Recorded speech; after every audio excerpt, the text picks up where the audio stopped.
dictionary defines a masterpiece as an outstanding work of artistry, skill, or workmanship. It seems accurate. It's just the beginning. I'm still feel like it's like I started working on Masterpiece summer 2017, and the project I put out prior to that was called Genius Land. And the difference with Genius Land was it was a lot more female oriented. There were a lot more records on there geared towards women. The subject matter talked about my personal relationships, my marriage, divorce, sex, love, you know, et cetera, et cetera. So it was a way more female-friendly type of project. Even with the features alone, you know, if you think of Tidra Moses, Raheem Devon, Kevin Cossum, Kent Jones, Jazzy, you know, those are the features I had on there. It was definitely more of a project for the female listener. So when it came time to make Masterpiece, I was like, you know, I don't want to be on the same vibe as the last one. Even though like I love making, you know, female-oriented records, and sometimes I feel like my best work comes out of that.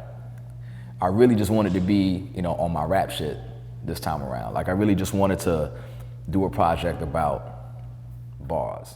Like you spit.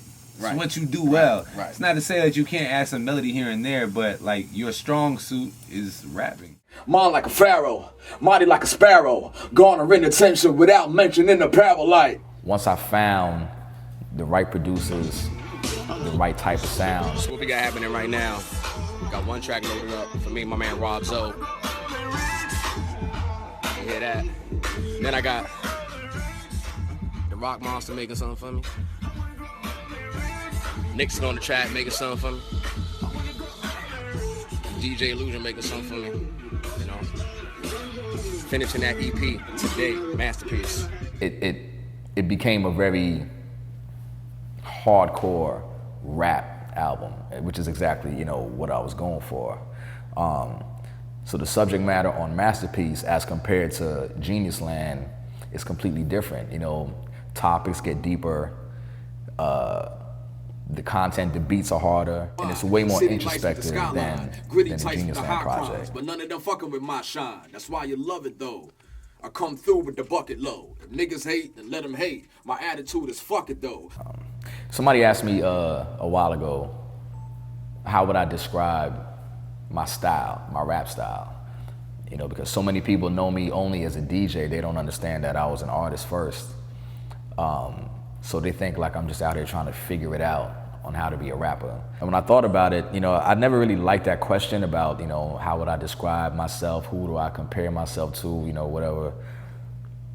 It was like, yo, I'm just a fucking artist, man. I just create music. Living in this modern day apartheid, civil rights, civil wrongs, not a far cry from the days of Jim Crow, them old slaves and new coons buffooning steady running to the far side. The beauty of the time that we're living in right now, if you think about it, hip hop just turned 45 years old. And I think now we're in the era of what I consider adult contemporary rap music. And I don't think there's ever been an era in hip hop where an artist in their 40s could make viable content and material and it be commercially successful and critically acclaimed at the same time. There are 8 records on Masterpiece. It starts off with a record called Shine, which features a buddy of mine named Lucian White. It's very soulful. It's really, the concept behind that is saying that even though we may be living through dark times, dark days, like we all do at some point, highs and lows, you always gotta try to do your best to shine your light, to stay bright, to stay illuminated. There's a record on there called The Come Up where I actually talk about the time I was suicidal and how I was able to overcome that just from talking to people and well, not to people, but talking to a person in particular and realizing that, you know, suicide is not the answer, is not the way out of a difficult situation. To cover the content that I talk about, the subject matter that I do is definitely something that's geared towards more of a mature audience, but at the same time, it's something that people who can appreciate lyricism can identify with and vibe to. Because at the core, the foundation of all this shit, I'm always gonna be a lyricist first. I'm always gonna be an MC first. And I'm still proud of myself on that. Living every day like it's do or die. It's you or I, bear the cross like I'm crucified. Future vibe, mask on or mask off. I wax on or wax off and keep my prayers to the sky, cause only God can judge me. I pray my dead father love me, pray I make my daughter proud so she don't put no one above me.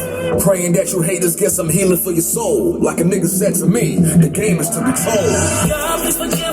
This is more of a project for the rap fan, the lyricist fan, the people that actually are into bars and you know, that authentic hip hop sound. And you know, I know you're gonna like it, I know you're gonna dig it, and I know you're gonna think it's a masterpiece. And that's that.